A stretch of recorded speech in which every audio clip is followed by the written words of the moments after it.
अब हम पढ़ेंगे कि इंडिया का स्टैंड क्या था इन्वायरमेंटल इश्यूज़ पे. What was India stand on the environmental issues.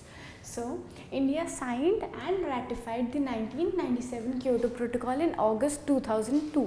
जो 1997 में क्योटो प्रोटोकॉल अभी पढ़ा था हमने, जिसमें ग्रीन हाउस गैस एमिशंस रखते हैं, इंडस्ट्रियलाइज्ड कंट्रीज़ पर टारगेट्स रखते हैं, उस क्योटो प्रोटोकॉल को अगस्त 2002 में साइन किया था इंडिया ने. एट फर्स्ट इंडिया बहुत ही हेजिटेंट था, क्योंकि कंपैरेटिवली इंडिया का जो योगदान है ग्रीन हाउस गैस एमिशन के एटमॉस्फेयर में वो बहुत ही ज़्यादा कम है.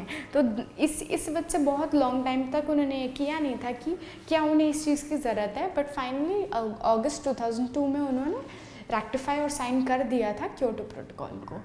अब आते हैं सेकेंड पॉइंट पे, participating in a number of programs. India बहुत सारे इन्वायरमेंटल प्रोग्राम्स में पार्टिसिपेट कर रहा है जिससे इन्वायरमेंटल अवेयरनेस एंड बेनिफिट्स हो, एंड वो बहुत सारे अपने रूल्स और लॉज को अमेंड इस तरीके से कर रहा है कि वो इन्वायरमेंट के हित में हो, उसके बेटरमेंट के लिए हो. फॉर एग्जांपल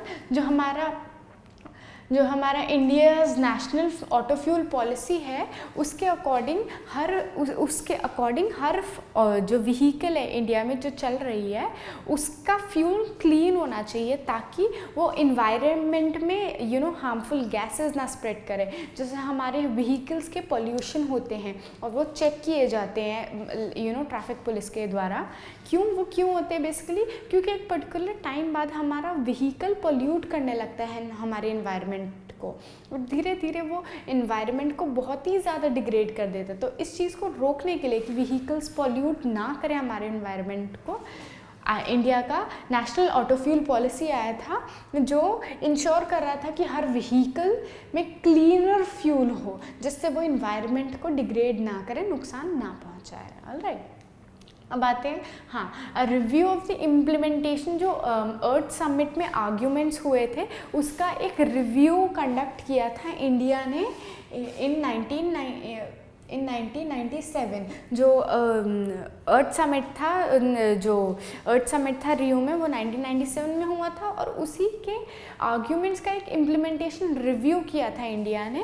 मतलब इंडिया ने रिव्यू किया था कि क्या ये सारे इम्प्लीमेंट हो रहे हैं या नहीं हो रहे हैं. तो बेसिकली हम ये देख सकते हैं कि इंडिया ने एक इम्पोर्टेंट स्टैंड लिया और इंडिया ने वो काम किया. उन्होंने इन्वायरमेंट के लिए, उन्होंने इन्वायरमेंटल कंसर्न में अपना इंटरेस्ट दिखाया, अपने लॉज, अपने पॉलिसीज़ को अमेंड किया उसके हिसाब से. एंड टेक्निकली हम ये कहेंगे कि हाँ, उन्होंने इन्वायरमेंटल कंसर्न को सपोर्ट किया.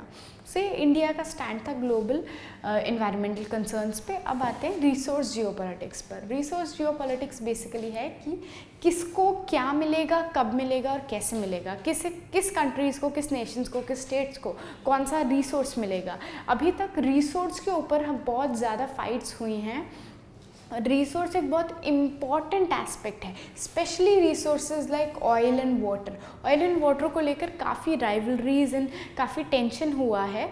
फॉर इंस्टेंस हम देख सकते हैं कि ऑयल, जो कि एक बहुत इम्पॉर्टेंट एस्पेक्ट है हमारी ग्लोबल इकोनॉमी में, तो जो कंट्रीज़ ऑयल में रिच हैं, जिन कंट्रीज़ में बहुत ज़्यादा ऑयल है, क्रूड ऑयल मिलता है, जैसे सऊदी अरेबिया एक्सेट्रा, इस्तांबुल, उन कंट्रीज़ में पॉलिटिकल स्ट्रगल्स बहुत ज़्यादा हैं. और वो क्योंकि oil being such an important resource आज के ग्लोबल इकोनॉमी में, सारी नेशंस ये ऑयल बिजनेस को कैप्चर करना चाहती हैं, ऑयल गेन करना चाहती हैं उनसे. और वो कैसे करेंगे? डायरेक्टली नहीं, वो पॉलिटिक्स के थ्रू करेंगी. तो बेसिकली रिसोर्स जियोपॉलिटिक्स है, किसे क्या मिल रहा है, कैसे मिल रहा है और कहाँ से मिल रहा है. वैसे ही उसमें पॉलिटिकल स्ट्रगल्स बहुत ज़्यादा हैं और इंटरस्टेट राइवलरीज. अब इसका सबसे अच्छा क्लासिक एग्जांपल है वाटर. कैसे? क्योंकि बहुत सारी स्टेट्स हैं जो आपस में लड़ रही है वाटर शेयरिंग के मामले पर. जैसे इंडिया एंड बांग्लादेश में भी वाटर शेयरिंग को लेकर थोड़ी राइवलरीज हैं. तो बेसिकली जब हमें कोई चीज़ एक शेयर करनी है अपने नेबरिंग कंट्रीज़ के साथ, तब कॉन्फ्लिक्ट्स आना आ ही जाते हैं वो, और उसी के हिसाब से इंटरस्टेट्स राइवलरीज हमारी बढ़ने लगती है. तो बेसिकली ये है हमारे रिसोर्स जियोपॉलिटिक्स. ऑलराइट, अब हमारे लास्ट टॉपिक पे आते हैं जो है indigenous people. Now who are indigenous people? Indigenous people basically वो लोग हैं जो ओरिजिनल इनहैबिटेंट्स है एक पर्टिकुलर जगह के, एक पर्टिकुलर जगह में वो ओरिजिनल इनहैबिटेंट्स हैं और बाकी यूजुअली माइग्रेटेड लोग आके वहाँ पर सेटल हो जाते हैं। एंड ओरिजिनल ये इंडिजीनियस लोगों को ट्राइब्स भी बोलते हैं, ट्राइबल पीपल भी बोलते हैं, राइट, क्योंकि वो बेसिकली वो जगह वो उनकी हैं और हम लोग माइग्रेट होकर वहाँ पर आए हैं। ऑलराइट, अब जो इंडिजीनियस लोग हैं, इंडिजीनियस पॉपुलेशन है हमारे देश का, वो बहुत ज़्यादा हैं, बट उनकी स्ट्रेंथ उतनी ही ज़्यादा कम है, उनकी वॉइसेस उतनी ही ज़्यादा कम सुनाई दी जाती है। एग्जैक्टली, सो वो ओरिजिनल इनहैबिटेंट्स है और हाँ, वो लैंड डिस्प्लेसमेंट का वो बहुत ज़्यादा शिकार होते हैं। कैसे? क्योंकि ये लोग यूजुअली फॉरेस्ट एरियाज़ के पास रहते हैं, तो बेसिकली इनको डिस्प्लेस कर दिया जाता है इन्हें अपने लैंड से नेशन डेवलपमेंट के लिए, डैम्स बिल्ड करने के लिए। ये फॉरेस्ट क्लियर कर दिया तो इनका लाइवलीहुड और इनका एरिया, इनका अपना घर वगैरह सब छूट जाता है। तो बेसिकली इनको इनकी लैंड से डिस्प्लेस कर दिया जाता है, अपनी लैंड से ये निकाले जाते हैं। निकालने के बाद भी इन्हें प्रॉपर रिहैबिलिटेशन नहीं मिलता। ऑलराइट, प्रॉपर रिहैबिलिटेशन कैसे नहीं मिलता उन्हें? एक अगर एक जगह से उन्हें हटाया गया है तो टेक्निकली गवर्नमेंट को उन्हें दूसरी जगह अच्छे से सेट करना चाहिए, जो कि यूजुअली गवर्नमेंट नहीं करती है।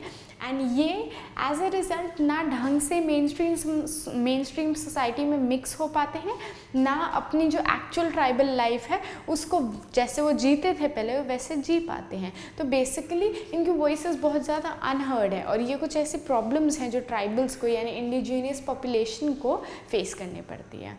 तो ये this is it about indigenous people.